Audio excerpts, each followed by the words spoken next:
예, 긴 연휴 여러분 잘 보내셨죠? 한 주로 시작하는 벌써 월요일입니다. 이 월요일의 신율의 시사탕탕, 오늘도 정치에서부터 사회, 연애, 북한에 이르기까지 다양한 이슈 준비했습니다. 자, 이 자리에 지금 자리하고 계신 네 분 소개해드리겠습니다.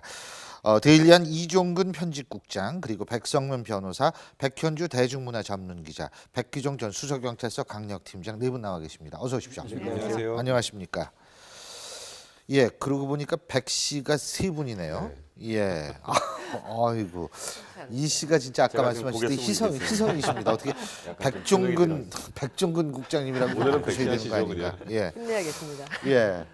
자, 먼저 오늘 시사탕탕 사회 이슈부터 저희가 알아볼 텐데요.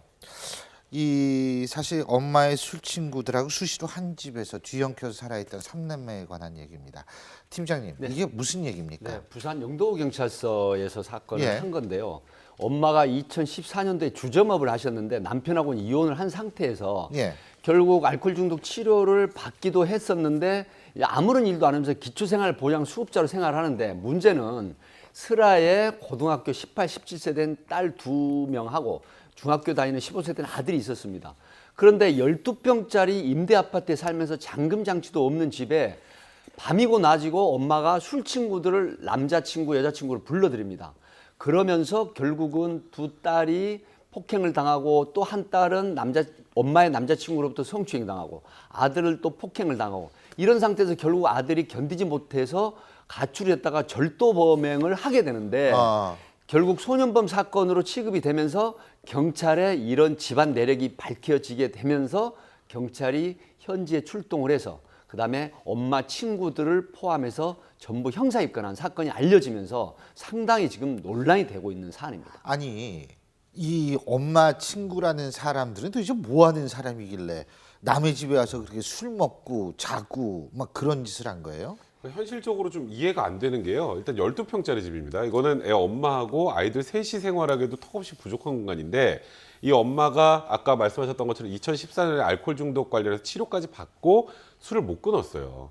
술을 못 끊고 혼자 술을 마시는 것도 아니고 친구들을 불렀는데 친구들 역시 아이들이 여기서 딸이 뭐 18살, 17살이고 아들이 15살이면 제일 예민한 시기잖아요. 제일 예민한 시기인데 아이들은 안중에도 없고 그냥 집에 와서 그냥 술 친구가 돼준 거거든요.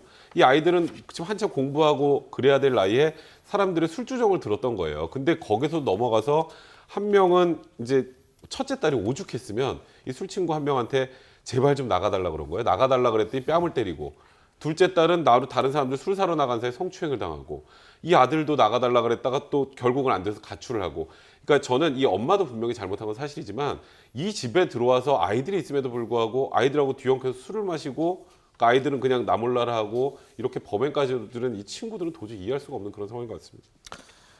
이 사람들 지금 어떻게 됐어요? 네, 전부 세 사람이 불구속 입건이 현재는 됐습니다. 그래서 예. 지금 불구속 기소를 부산지검에서 했는데 문제는 이제 이 아이들은 현재 그 임대 아파트를 경찰이 주선을 해서 월 20만 원뿐만이 아니라 나중에 5년간 여기서 생활하고 근데 문제는 다시 지금 처벌을 받아야 될 방임으로 처벌을 받아야 될 엄마하고 함께 생활하게 됩니다.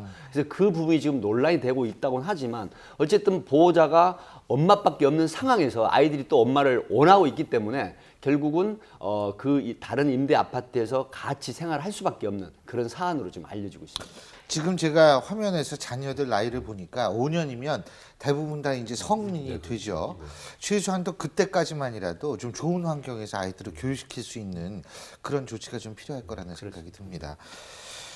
이게 뭐 아무리 술을 좋아해도 이건 진짜 좀 아닌 것 같은데요. 왜 밤 늦은 시간에 우리가 라디오에서 들리는 이야기 있지 않습니까? 그 멘트가 들리죠. 밤이 늦었습니다. 청소년 여러분 가정으로 돌아가십시오. 네. 그 가정은 사실 따뜻하고 보호받아야 될 그럼요. 가정인데 지금의 어떤 가정들은 이렇게 아이들을 보호하지 그렇죠. 못하는 그런 가정들이 있거든요. 사실은 거기서 지난번에 뭐 그 어머니 아버지가 아이를 죽이는 사건도 있었고, 그러니까 가정 자체가 이렇게 예. 보호받지 못하는 가정이 있다는 걸 우리들이 인식한 이상에는 사실은 그 아이들한테 무조건 예. 가정으로 돌아가라라는 것은 사실상 죽음이나 혹은 이런 고통 속으로 되돌아가게 만드는 것이죠. 자식에 대해서도 내가 그냥 막무가내로 내가 책임져야 돼라고 어떻게 짐스럽게만 생각해서는 안 되는 거고요. 자식이 낳아달라고 애원해서 저희가 자식을 낳는 건 그럼요. 아니잖아요. 그러면 성인이 될 때까지 적어도 올바른 인성을 가지고 성장할 수 있게끔 길잡이를 해주는 게 부모의 역할이라고 생각을 하거든요.